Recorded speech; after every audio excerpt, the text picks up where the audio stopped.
Well-organized and well-resourced transnational organized crime groups are driving an industrial-scale illegal trade in wildlife, pushing many species to the brink of extinction, putting money into the hands of criminals and fueling corruption. To combat these groups, wildlife crime needs to be recognized as a serious crime. More than 1,000 rhinos have been poached every year in South Africa since 2013. Rhino horns are trafficked from Africa to feed illicit markets, mostly in Asia. Thousands of rhino horns have been seized by law enforcement authorities in hundreds of cases. African elephant populations have declined dramatically over the past 10 years. Meanwhile, the quantity of ivory in illegal trade is consistently increasing. Record numbers of large-scale ivory seizures are being reported.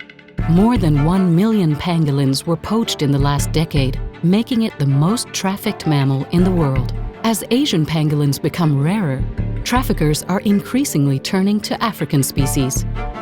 Tigers also remain highly vulnerable to trafficking.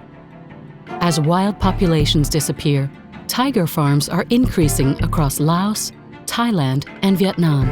So too is the proportion of tigers seized in illegal trade that are suspected to have come from tiger farms. Criminals are exploiting gaps in legislation, law enforcement, and criminal justice systems. Too often, the punishment does not fit the crime.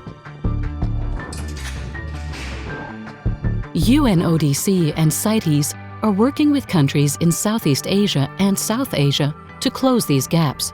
Together, we are helping governments to improve wildlife crime-related legislation, working with police, customs, wildlife authorities and prosecutors to improve the investigation and prosecution of wildlife crime cases, supporting better cooperation and information sharing at national, regional, and international levels, working with authorities to improve the monitoring of illegal killing of elephants and other key species in range states in Asia, and improving the quality of wildlife crime information available to governments to help inform decision-making. It's time to act. It's time to get serious about wildlife crime.